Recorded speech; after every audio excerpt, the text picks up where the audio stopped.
Welcome to My Morning Cup, a podcast produced by Costa Media Advisors and brought to you by the generous support of the Tennessee Valley Authority.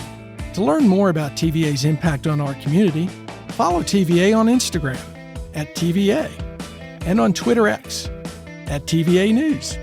My Morning Cup, where we have interesting conversations with genuine people. I'm Mike Costa, your host.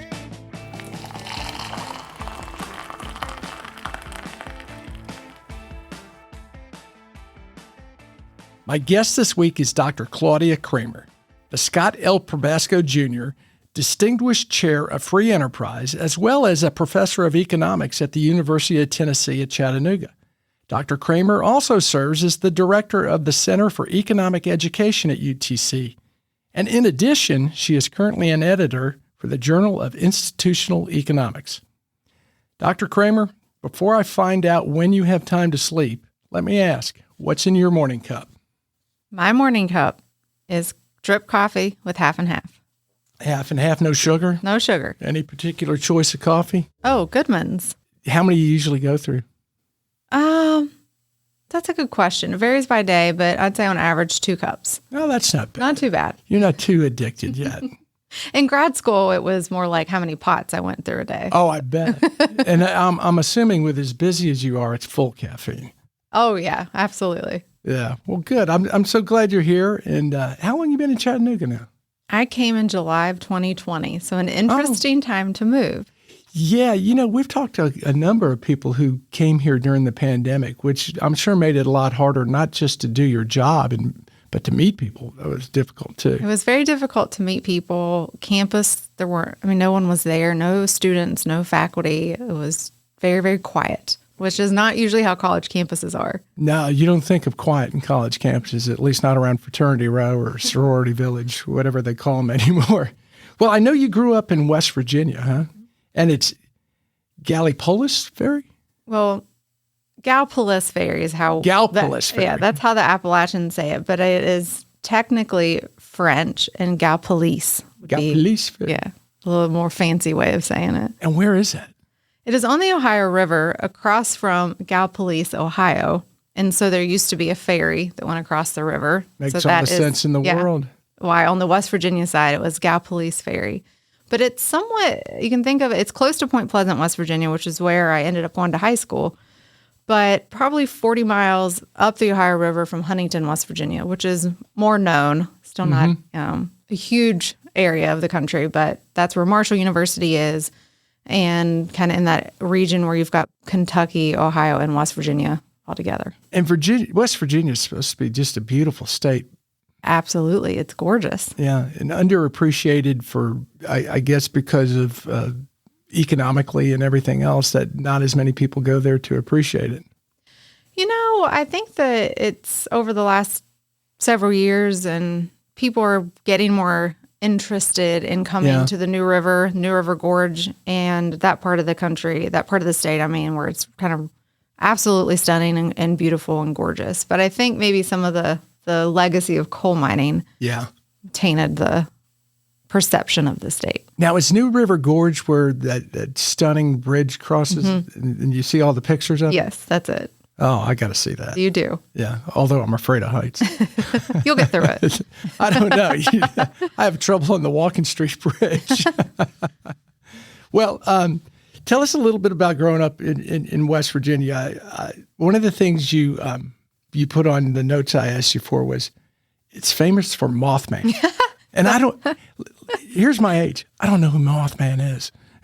Well, that's not shocking, but every once in a while when I will travel and you're just chatting up the person next to you and they ask where I'm from and I'll say Point Pleasant, West Virginia, they'll be like, oh, the Mothman. So how do I even explain this? It's rural legend, I guess, because it's not an urban legend,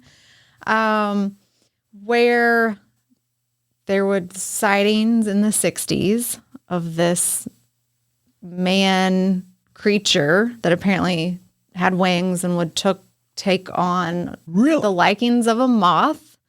And where have I been? I don't know, but this is so growing up, we would hear these stories of the Mothman and the Mothman prophecies, which there was a book about it, I think published in the 70s, that later became a movie with Richard Gere and Deborah Messing in the early 2000s. And so that was partly why it became a little bit more mainstream. Still not that mainstream because of the movie. But what we heard growing up was there was this area above town where in the 50s, the federal government would store dynamite. And so we still had these giant igloos from that time period. So it was just, rural farmland with these giant igloos, and high school kids would go up there and do all sorts of things. Yeah. But that's where the Mothman lived. So, you'd go look for the Mothman but that is where I am from. Wow. Well, speaking of the igloos or bunkers for ammunition, that's what Enterprise South was. Yeah. Oh, yeah, that's crazy. Yeah, that was all just bunkers left over from World War II, where they used to make the armaments to drop on Germany. Well, I don't think that above Point Pleasant, they've done much to that area yet. I think it's still there. They're still there. So growing up in West Virginia, you've got one sibling? I have an older sister. An older sister, and your focus is economics. And how do you get into that? And this sounds like a horrible question, but I have no other way to ask it. Because it's the stereotype of West Virginia. How do you get into focusing in on economics in West Virginia, where it's coal mining? And I know they all go together, but in some ways, I would say that economics found me. Okay. And part of that reason is I didn't know economics was a discipline. I didn't know that it would be something you could major in until I was in college and took my first class. And so I didn't really have any intent because I didn't actually know that it was a field. And so the way I think of it now on reflection, when I look back growing up, you would see within your own community and then just, across towns, across the river in Ohio, so much wealth disparity, so much income disparity. And so I think that planted the seed of curiosity in my head is, why are these things happening? Why is it that, to me, geographically, we're from the same area. We have the same culture, even though the Ohioans want to separate from the West Virginians in that region. We're all, we're all hillbillies. So come on. And us too. Yeah, right. It's fine. Yeah. But so it was just more like, what? There's something else that is explaining these differences. That's really interesting the way you explain it, because it makes so much sense. You see the economic disparity, and the first question comes at why? Mm-hmm. Were you ever able to figure that out? Why does West Virginia tend to drag behind? Yes, in a general sense. Yeah. So the way that we go about trying to understand creations of wealth, because really our baseline, our state of nature is poverty. So a lot of times people phrase the questions of what causes poverty. It's our human condition. We have to rise out of poverty. We have to create wealth. So in some sense, why did we ever rise out of poverty in the rate that we have, starting really with the Industrial Revolution? Why did that ever happen? That's more of the puzzle, is the creation of wealth, not poverty. And so once I started reframing, and I learned that through my both undergrad and graduate school, it started helping a lot. But then you get more into policy comparison. So West Virginia has, at least then, very perverse policies related to business development. It's very onerous to start a business. You have more licensing requirements. It is much more costly compared to Ohio. That's interesting. I wouldn't think that. Mm-hmm. The court systems are more corrupt. Oh. That's another. Yeah, so contract enforcement, rule of law is worse in West Virginia relative to other states, especially where West Virginia is situated. We've got 5 surrounding states. If you're looking at that part of the country, you've got lots of shopping you can do, lots of options. Yeah, and Tennessee faces that a bit with 7 border states. Mm-hmm. But I do like the way you positioned it is the normal state for us is poverty. Mm-hmm. And it's the creation of wealth that is the real question. How did that happen? Not how do we slip into poverty? Exactly. So you're a kid, 15 years old, and you're moving to Point Pleasant. Mm-hmm. Are you thinking about these things at that time? Probably a little bit for multiple reasons. Some more practical in that we always had to drive to Ohio to go grocery shopping. And so I was always just more annoyed. Yeah, why we got to go to Ohio? Why don't we have a grocery store? And they always make fun of us when we're over there. So it's like, I really don't want to have to go to Ohio right now. But so there was that. like why we did have a small grocery store in Point Pleasant, but it wasn't, we had a Kroger, more of a, what you would consider broader name and lower prices. So they had more competitive pricing at their grocery stores. And they just had, more business development than in West Virginia. So I think that I was always just that was always in my head. And some of it, again, it was more just I have to drive an extra 15 or 20 minutes. And that's, costly. I don't want to have to do that. The other thing that was happening at that time was my parents got divorced. And so I was always interested in saving money. I always would ask for money for presents as an 8-year-old, give me some cash. It was something that just resonated in terms of that it provided you with options. Even as a kid, I realized that if you could help support yourself or make different decisions if you had a little bit of cash on you. And so I think that with my parents getting divorced, and at that point, my mom then entered the labor force. She was a stay-at-home mom. And it's more of we got to figure this out. We got to, it's going to be time to think about budgeting and all those sorts of kind of questions that happen in those sorts of situations. So I think from that perspective as well, as there was economic pressure we had to ration a little bit more than we would have otherwise.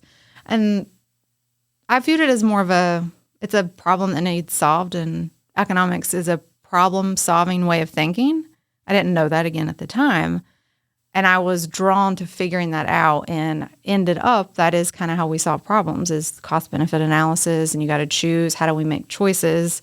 And that's all about economics. Sounds like more of a natural curiosity on your part that I don't think a lot of 15 or 16-year-olds even think about. Maybe. I think probably it's circumstantial, growing up in that part of the country. Yeah. And then, the circumstances of family life. Yeah, that changed you. And that also, I'm sure, probably got you into the labor force also. Yeah, so I started formally working at McDonald's this summer after my freshman year of high school. So I would have been 16 at that point. My sister actually had been working there as well. And it was good because you get insight into other people's behavior. And it was a good motivator this is not what I'm going to do for the rest of my life. You didn't want to be at McDonald's? No, I did not. But it was a really good experience. It was actually, you were treated very well as an employee. McDonald's as a company and the people who ran the business were fine. It was the way the customers treated you. Yeah, it's that portion of it. But what a great place to learn some of the basics of business economics and how to run a business. And yeah, absolutely. And the customers who are always right, whether they're right or not. What were some of the other jobs you had growing up? You mentioned picking peppers on a farm. So I grew up not in coal country, so in the valley, so we go to the Ohio Valley. And there were lots of small family farms in that region. And some of it was just, I think both me and my sister were always we were always outside. We were always doing stuff. And being entrepreneurial, we got a little summer job on one of the farms, and it was picking peppers. And I remember also thinking, I'm not going to be doing this very long. But I did it enough to buy my county fair pass. So I had a very specific goal in mind. And that got me through I think I just did it a couple weeks of picking peppers, which was very difficult. So you did it to get a county fair pass. What was it you wanted at the county fair? Or was it just to go? Oh, Was it particular events, ride the rides? Well, all of it. All of it? All of it. Yeah, so definitely I loved riding rides. But that was one of the social events of the year. You go to the county fair. It was in August, so right before school started, so you'd get to see your friends. And that was a really big deal. A lot of friends and their families would be entering their livestock and things like that. So you actually, we went to the auctions and those sorts of events that take place at county fairs. And from that, I actually then did 4-H and entered different 4-H projects because you could win money. And so I wasn't that interested in agriculture, but you could do other projects and enter different art projects and things. And it was a means to an end. It was a means to an end. So you made a little money. You get to go see your friends. It was fun. Yeah, it's good. So talk a little bit about growing up in West Virginia and the economic disparity. And one of the things that you told me about, and it's probably an interesting story, but you said your dad made wine and moonshine too. He did. So because, again, I'm being stereotypical. What you hear is someone who's never been to West Virginia, like you hear the hills of East Tennessee and the hills of North Carolina. Heck, there's even a cable show, right? Moonshiners. Yes, exactly. So with stereotypes, they're not necessarily inaccurate. It's just if that's all you would see in a person that's from that part of the country, for example. The way I'll frame Dad is he was entrepreneurial in a variety of tasks. And so sometimes when we think about, well, how do we define entrepreneurship? In economics, it's not necessarily business ownership, it's profit seeking. And so when we think about, well, profits, in legal and illegal markets, oftentimes to lure people to buy and sell in illegal markets, the profits tend to be higher. So he was very attuned to those trade-offs. Now, the costs are different, but he got into making wine, and his day job was a pipe fitter, and so he made his own still, and he would make wine, and then so he knew how to do that. So he knew how to do it, yeah, and would distill the wine. So it was more of like a brandy moonshine than a traditional mash bill of moonshine. Well, and I'm curious about it, and you do a great job of explaining entrepreneurship, because it's all leading to your interest in economics and the things that you're seeing around you that are, whether it's a way to get more money or just to live. Some of it was absolutely, from my dad's perspective, I would say, a way to make money, but also he was very curious if he could figure things out. Yeah. Could I do this? Can I do this? And can I get away with it? And so that drove a lot of his interests. I like that. But definitely when both me and my sister look back, it absolutely shapes us. Your family life, your experiences, what you're exposed to definitely shape you. But he was a different thinker. He and my mom both grew up in Huntington, so they weren't from where we were living at the time. And Huntington's where Marshall is? That's right. Yeah. And he ends up being a pipe fitter, welder, and a lot of work was he would travel. He worked out through a union, and so they, wherever the work was, that's where he would go. Got sent. And so it was very inconsistent. And so some of it you can think of, he's looking to supplement income. Yeah, to fill the gaps, if you think about it that way. And part of growing up, you were very successful in high school. Cheerleader, valedictorian. Talk a little bit about what drove you. A lot of it was early, way earlier than that. I mean, it was grade school. Yeah. The way I like, when I again look back, I wasn't very good at athletics. So you think about, when do you get praise as a kid? And usually it's sports or academics. And my sister was very athletic. She also was gifted academically, but she was in competitive gymnastics, and she would play basketball, and she did all these things. And I kind of tagged along and would do a little bit of it, but I just wasn't that good at it, but I also wasn't that interested in it. I would rather have been reading, and she was much more active. And so she's getting praise more in that space. And I think just the way it evolved, I would, get more praise from mom and dad for my grades, or just different school awards, or if I did a project and then, win it at the county fair. So I think it just reinforced what I was good at, but also what I was interested in. So then you just build that up, I think, it builds up your confidence. And so then you're willing to do more or try different things, or try, entering into some math competition. You're not as afraid to fail, is the way I would think of it. When you think of kids who are smart, but they don't apply themselves, I think it's a fear of failure, where you see kids who are really willing to try in different athletic spaces, and it's because that's where they've been getting their confidence built up, is in that space. And that's just an example. I think there are others.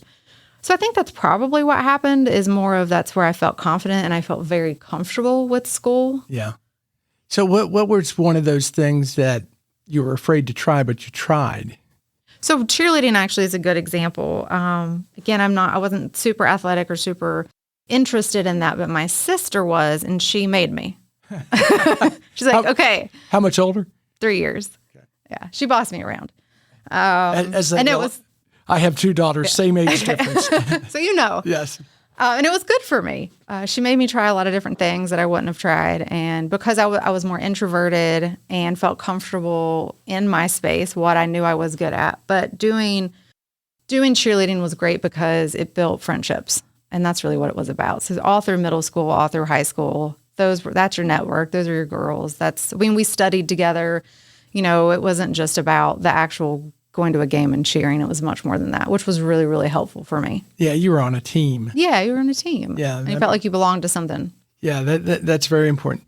So you decided to go to Marshall. You go to Marshall, major in economics, I'm sure. I did. So that path is, it's different now when I think about kids trying to figure out college and things.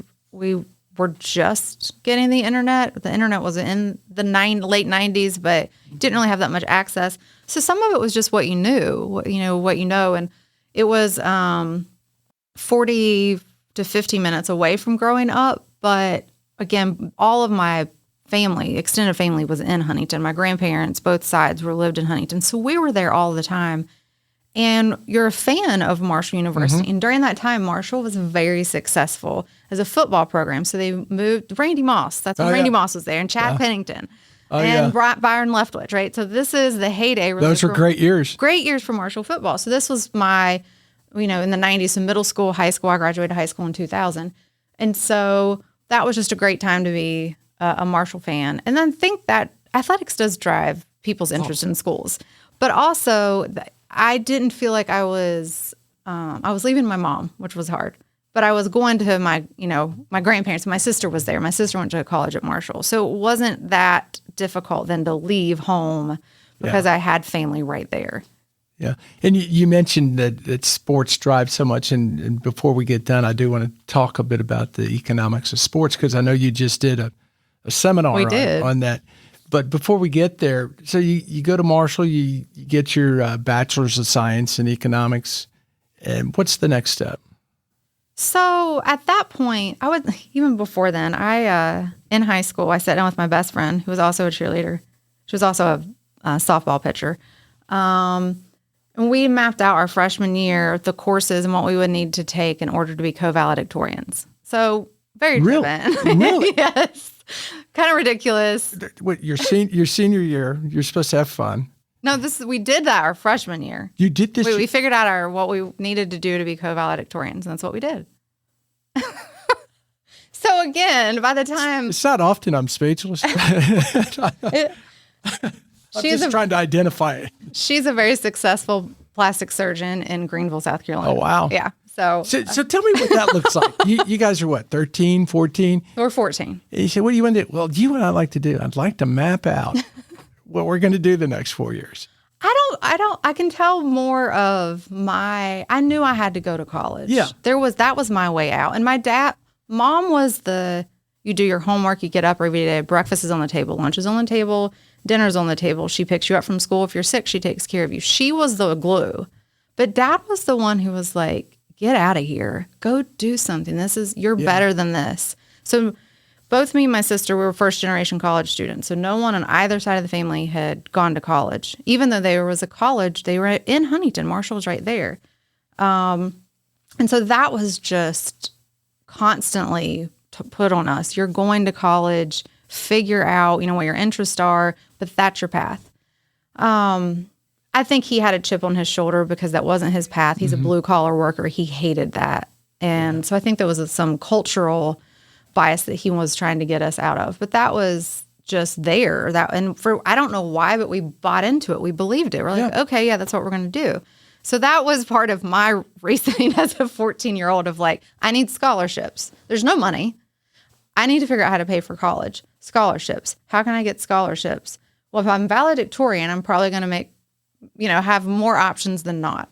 And I don't want my questions to sound like as ignorant as they sound, but I think it's the difference between someone who was raised in an atmosphere where it was economically tough and you weren't expected to go to college, and as opposed to someone who kind of took college for granted. And I'm sure that happens a lot. You've got to see that probably in some of the students. Absolutely. And I try to understand that, but it does get frustrating because it's like you're so fortunate to be here and you're wasting it, you know? Yeah.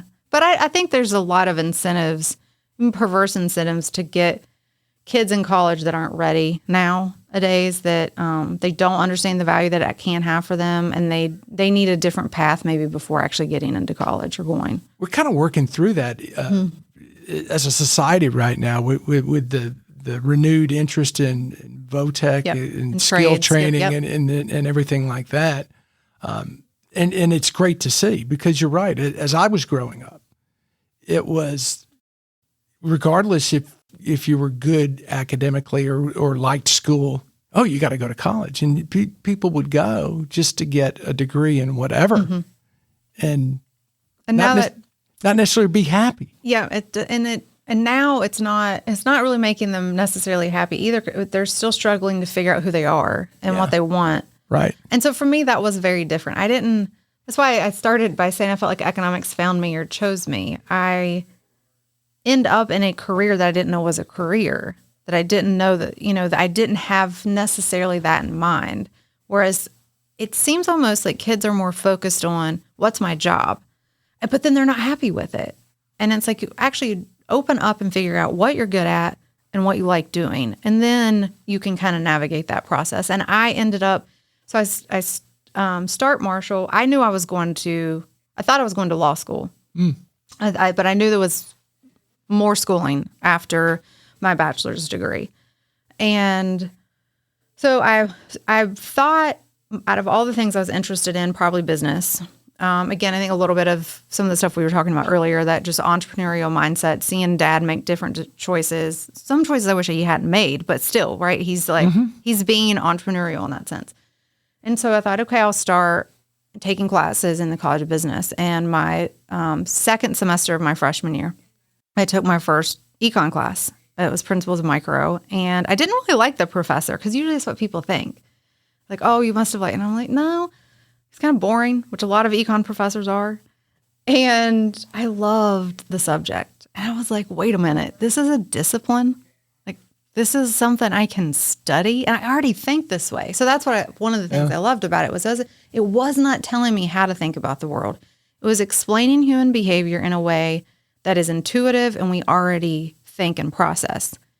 Economics just uses a bunch of jargon and labels it and makes it more obvious that that's what's happening. It's a very logical discipline. So it has a lot of mathematics in it now, but really it was verbal logic, and that was just so appealing to me.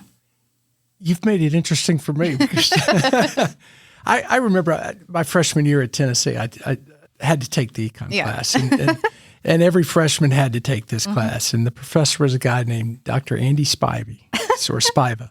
And his famous thing was Tang Staffel. There ain't no such thing as a free lunch. Well, and that was the thing I remembered. It's true though.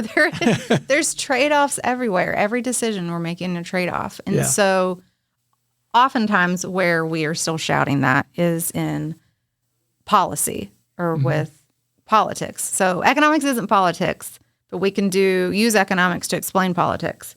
And so one of the things is, with any sort of political decision making, what are you not doing? What are you trading off? And there's no such thing as a free lunch, because that's how they pitch everything. Here, we'll increase, access to healthcare. What are you not doing if you actually can do that, right? Mm-hmm. And the other argument with that was butters and guns. Yeah. So the trade-off between military production or consumer goods. And the problem for half the freshmen in that class, we literally thought, okay, we're going to be buying butter. Yeah. We're going to be buying It was too literal. Yeah. You took it too literal. Way too little. Well, see, you've made me look at economics differently than I had. So the light bulb goes off for you, and you say, this is what I want to do. Did you know that it would be an academic track? What did you know at that time? I was going to grad school. Yeah. So this is my major, and I'm going to go get my PhD. Didn't know where. I didn't have a clue how any of that worked. But I never thought about the job. I knew you could be a professor at the PhD. I actually didn't think I would do that. Even in my first year of grad school, I was assuming that I would probably work for some sort of either government development agency like the World Bank or something like that. I didn't know that much about it at the time, but it was like, oh, they do development research, and that's what I'm interested in. or some sort of think tank, so doing policy analysis. And then I get to grad school, and you're learning more about, okay, what you can do. I'm figuring out more of what my interests are. I really like research. I really like doing research when I want to do research and researching topics that I want to research, which happens in academia. And then I taught my first class, and I was like, this is awesome. You're just talking about economics all day. Like, you have a captive audience. They can't leave. So yeah, at that point, I was like, I'll definitely be an academic economist. And you went to West Virginia for your PhD. I did. And again, this was a lot of it just ignorance. A lot of it's luck. I wouldn't change it. I'm so thankful that's where I ended up. But one of my professors at Marshall was like, West Virginia is a great program. They have a great PhD program. And the general rule, even now, is you go get your PhD where you get admitted and you get funding. And so that's where I got admitted, and they funded. So PhD programs are typically fully funded. And that was also in economics. Yes, of course. So take because I want to get you to Chattanooga. Take us through your path to get to Chattanooga, because I know there are a few stops along the way. There's some stops. There's some moving. So moved to Morgantown, and love West Virginia. Right. That's also the couch burning days in Morgantown. Yeah. Pat White, Steve Slayton. That's when I was there. Rich Rod, which now Rich Rod's back. Yeah. We have not accepted this. I don't know what's going on. I was surprised they brought him back. Me too. But, a lot of things you can go home again. Football coach, you can't always go home again. Well, the way I say it is, he still owes us a national title. Wow. And even if he wins this one, he still owes us. Down one. We're still down one. So, did you ever burn a couch? I didn't set it on fire, but I was there. I was in its presence. You enjoyed the glow. I did. Morgantown's fun, but grad school was also fun. Met a lot of good people. One of my best friends still, and my advisor and I are still really close. He's great professionally, but also just personally and as a friend now. And so that's where I definitely was supposed to end up. So go through grad school, go on what's called the academic job market. And my first job was Appalachian State in Boone, North Carolina. So beautiful, also mountain, beautiful scenery. And so I went on the job market in 2007, 2008. So that's a great year to be looking for a job. And then the following falls on the financial crisis hit. So I was in a tenure track job at that point. And we actually were furloughed, and, life was not super certain or great at that time, especially in academia. They pulled a lot of jobs, and so it was really hard to find a job at the time. Well, maybe early 2009, my advisor calls and says, hey, William Easterly, who's great development economist at NYU, has a postdoc position available, and I put your name in. Would you be interested in doing it? I was like, of course. Yeah. But again, this is during a time when there's so much job uncertainty. And so I end up getting that offer. So I gave up a tenure track job to go do a postdoc. So I moved to New York City, or worked with William Easterly.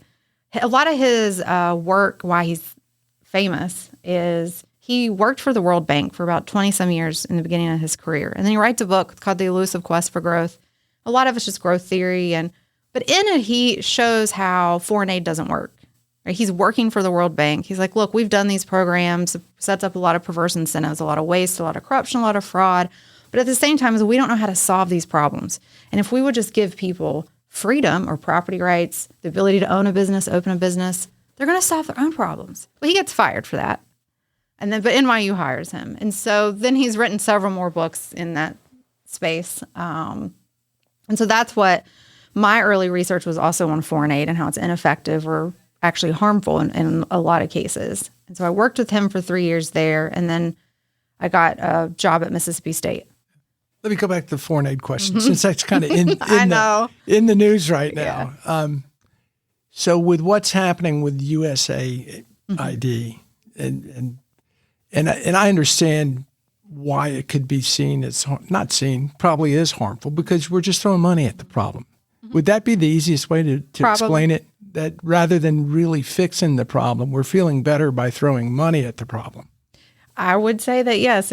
That is a kind of simple yet relatively accurate way of describing it. Of course, there's more nuances and in the specifics. And the way we would say in economics is you have to define your goal. And what economics does is you evaluate the means. What does that mean? We evaluate your options, your policy options. So if you're thinking about, is the goal to achieve economic growth, which was at foreign aid when it started after the Marshall Plan, that was the original claimed motivation and goal. We're going to go there and grow these countries. They're going to improve their lot through economic growth. And the reason why they're not growing right now is they can't save enough, and so they don't have enough capital investment. So foreign aid can fill the savings gap. Boom, boom, boom, miracle and growth. Well, that didn't happen they kept giving money, didn't happen. It's like, oh, well, maybe that shouldn't be our goal. So part of it is within the foreign aid landscape, they keep shifting the goal. And so now it's more broad and also meaningless. And what I mean by that is they'll say things like, complete gender equality. These are the sustainable development goals that come from the UN. So the USAID money is supposed to kind of follow these and have specific goals within that. And it's like, what are the action items? How are you supposed to even achieve these things? And oftentimes the programs and the policies that get written don't even have a direct link to any of these stated goals. And so that's why academic economists or even political scientists who've studied foreign aid have said, probably we're giving it for other reasons besides these stated goals. And when you take that framework, then it's like, oh, well, then that's a different way of looking at it. You're not going to achieve economic development or economic growth through these means. Can you help somebody out along the way? Sure. But you can build a school. Are there going to be any teachers or kids that show up or, supplies? And a lot of times that's what happens. You go over and build a school and there's no education. There could be schooling, but no one's actually learning anything. That's a much more difficult and complex problem to solve. You need on-the-ground knowledge. The incentives need to be there in order for them to even invest in their education. And so we're not fixing any of those problems. Yeah, and it sounds like, and I believe I agree with you, that the real way to solve them is more freedom and more opportunity and get the hell out of people's way. Yeah. Yep, they'll solve their own problems. They'll figure it out. Yeah. Yeah, that's interesting. So you do Appy State, and you eventually end up in Starkville or Stark Vegas, Mississippi. That's right. I end up in Mississippi, and that actually was when Dak Prescott was there. I know, right? You need to either UTC's going to win the national championship next year, or we're going to ship you to Knoxville so Tennessee has a chance. All right. So my first year at Mississippi State There's a connection. There is a connection. When Dak Prescott was there and Mississippi State was ranked number 1, but then they go into Alabama and end up losing to Alabama.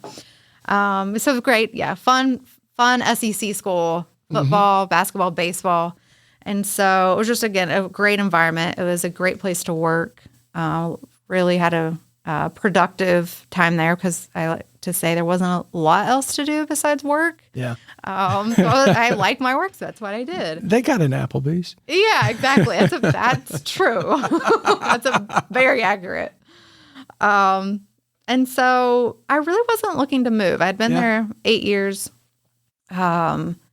The fall, so I moved here in 2020. So the fall of 2019, I get a call from Robert Dooley, the dean of the business school here at UTC. Good guy. Great guy. I like Robert. Yeah. And he was like, hey, we're doing this search for the Probasco chair, and your name just keeps coming up. And I was like... Did you know Robert, or was your name just coming up and he reached out to you? Yeah, he was... I think he had put feelers out to different people of, who needs to be in the applicant pool.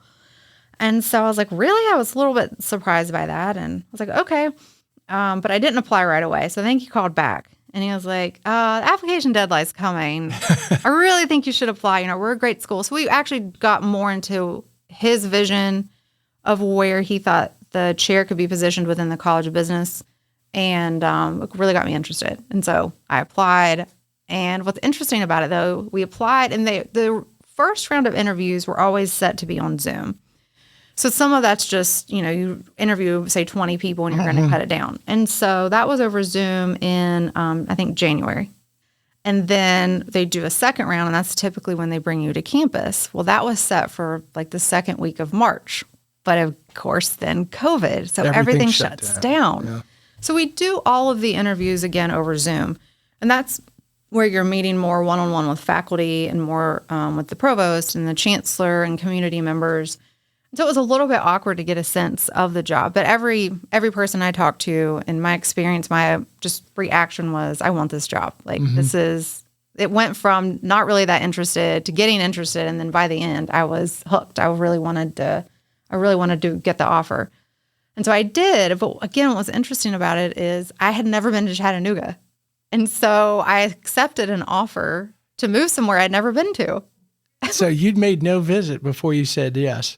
I verbally accepted, which I was not going to renege on it, but I had verbally accepted. And then by that point, it was middle of May. Yeah. And Tennessee was getting pretty open. And Robert was like, why don't you come up and we can, we'll comply with whatever the rules are at the time, but we can at least like show you around a little bit. So I did see it before signing on the dotted line, but I was moving. So what attracted you to the city? I know what attracted you to the school. What attracted you to the city? Oh, it reminds me of West Virginia. It reminds me of home with the rivers and the mountains. I love it. So I was going to ask you, who has the prettier country roads? West Virginia. Well, yeah. I mean, I'm not going to give that up. No, you can't go against the song. That's can right. You? No. Yeah. In addition to and I'm going to say Scotty Probasco rather than the Scott Probasco Jr. chair, what does the director for the Center of Economics Education do? That is a great question. I'm glad you brought it up because I've been expanding. It's in K through 12 education. So that's what it's about. So, I mean, my work and research and teaching in higher ed falls under it too, but really what the goals and the programming are aimed at is K through 12. And so I recently hired a managing director.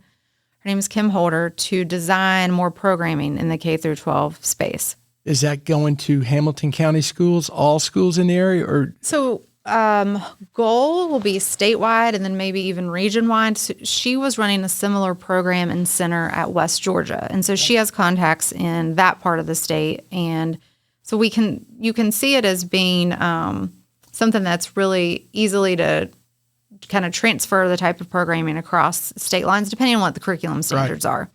So one of the things that I've already done and we plan to continue to do, and that is we say teach the teachers. And so why do we need to teach the teachers?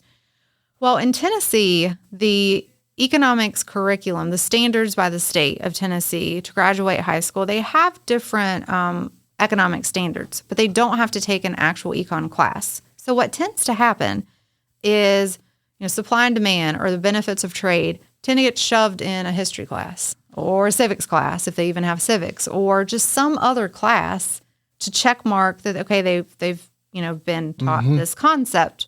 But that teacher is probably never had economics. Right. So they're being asked to teach something that they've just never even been exposed to. So we plan to fill that gap by teaching the teachers who are being asked to teach economics, especially the ones who've never taught it before or never had any experience in the economic way of thinking. And, it always seems to be a football or basketball coach who has to teach a class.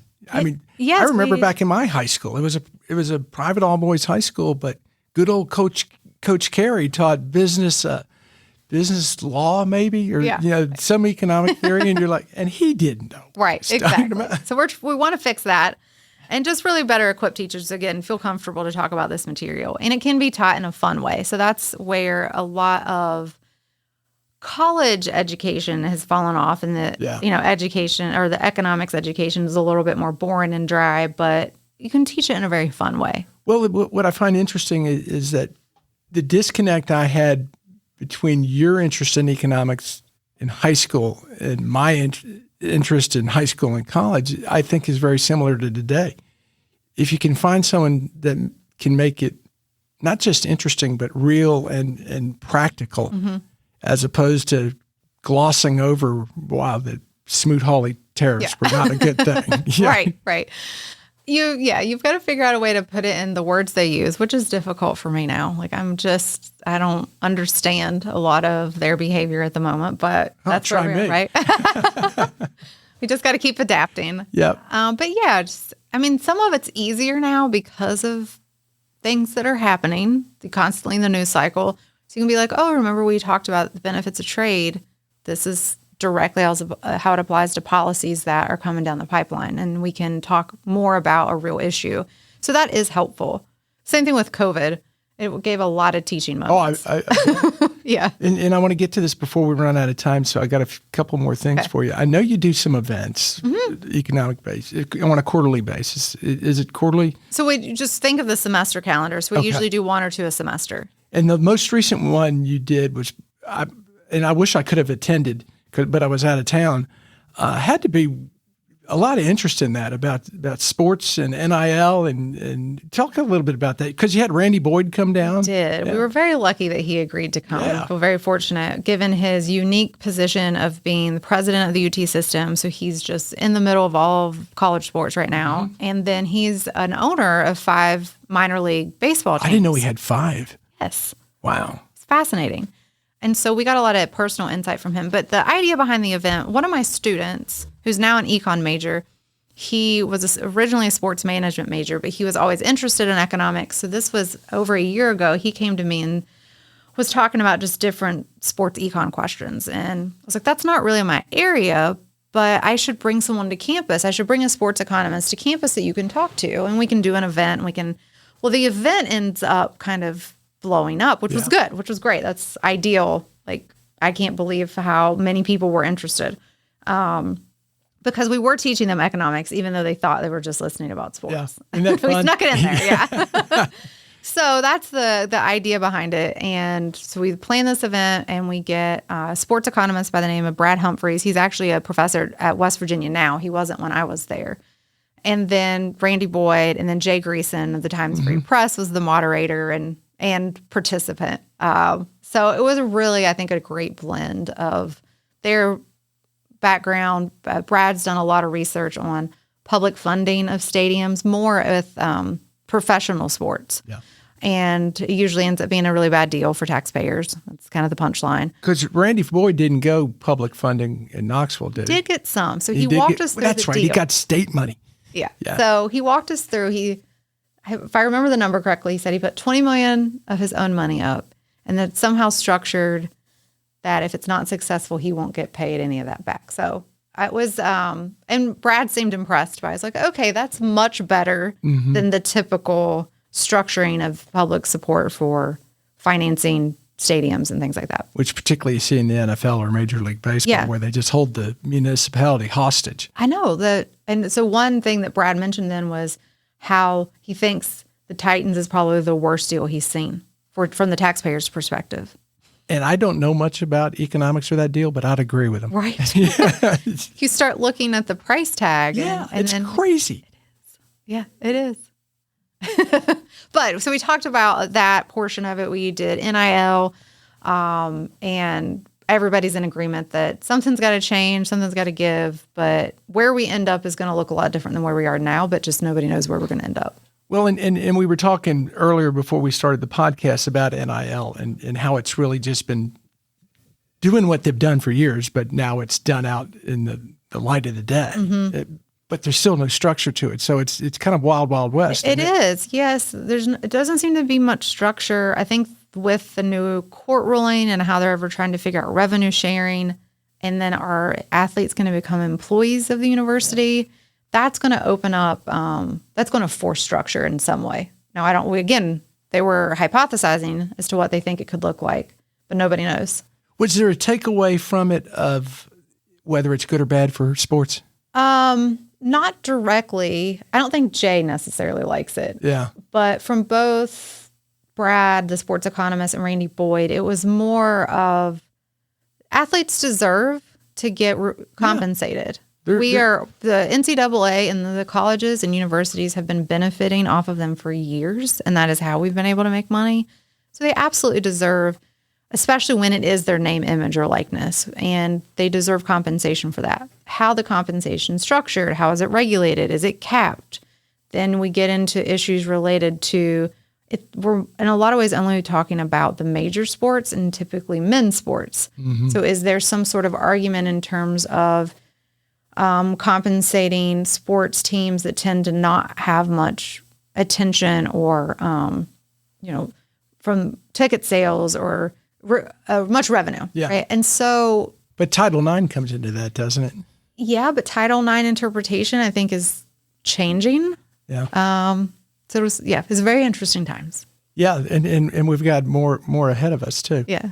One more question before I get to the last question. A lot of economic data right now, and you're seeing what's happening in Chattanooga, and I'm sure you got your finger on the pulse. Can you give a quick opinion of what's ahead for Chattanooga in, let's say, the next decade?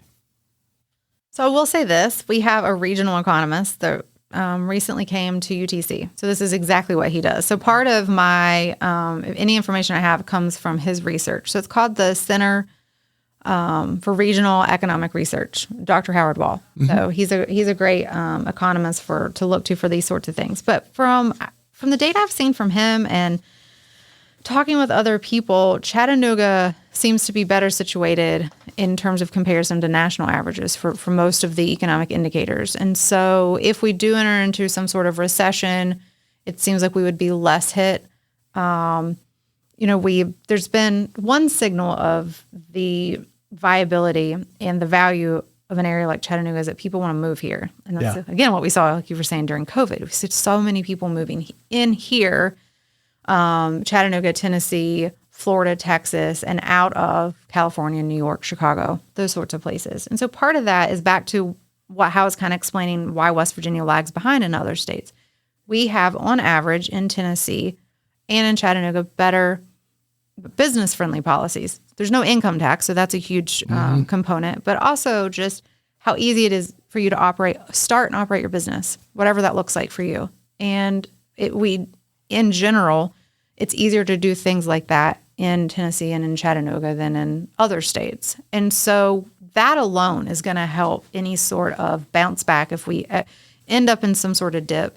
Housing values going up, again, is indicative of people want to be here. Yeah.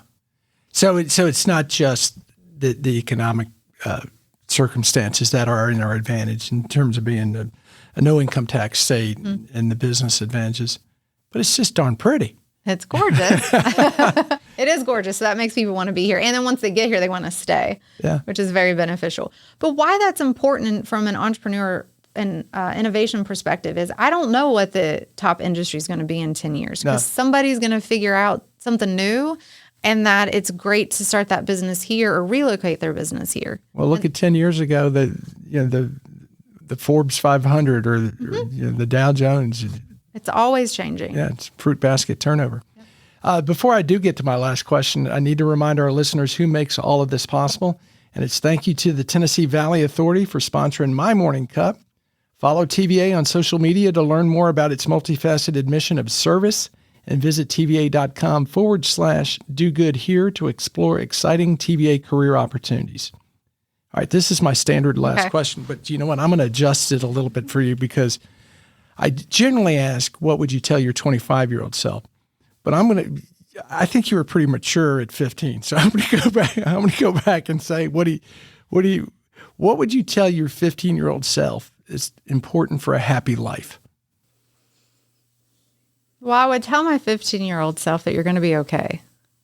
I think that reassurance would have been nice. And probably from that, spending more time and investing in personal relationships, that it doesn't have to be all about work and spending so much time figuring out how to get somewhere, and instead just relax a little bit and spend a little bit more time enjoying your family and enjoying your friends, and you can just, take comfort and you're going to be okay, and you can spend time doing other things besides work. I like that it's going to be okay. And because we all try and control, but the reality is it's going to come no matter how much we try and control it. And a lot of times, most of the time, it comes with opportunities that tell you it's all going to work out. And you can't predict those opportunities. No.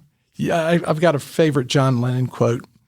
Life is what happens when you're busy making other plans. That's great. Yes, that's great. It's exactly what it is. And sometimes we lose sight of the big picture because you can become so focused on one thing. And I was very much focused on school, which a lot of times, people say, oh, you're so successful. And it's like, well, it depends. Yeah. Right? How do you define success? Right. How do you define success? And I have been successful in establishing a career that I'm also very happy and thankful and grateful for, that this gets to be how I spend my time in work. And I meet people along the way, and that's just amazing. But at the same time, there were trade-offs, and I sacrificed, and I maybe could adjust the trade-off and maybe do a little bit less in school and work and a little bit more on, just really investing in personal relationships. Well, that's very insightful. Thank you. Well, Dr. Claudia Kramer, thank you for joining us. I really enjoyed getting to know you in this conversation, and glad you're here in Chattanooga. I'm glad to be here.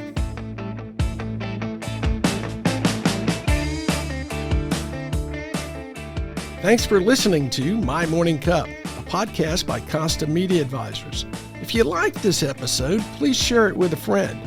I release a new episode each week, so be sure to subscribe on Spotify, Apple, Google, or wherever you listen to podcasts.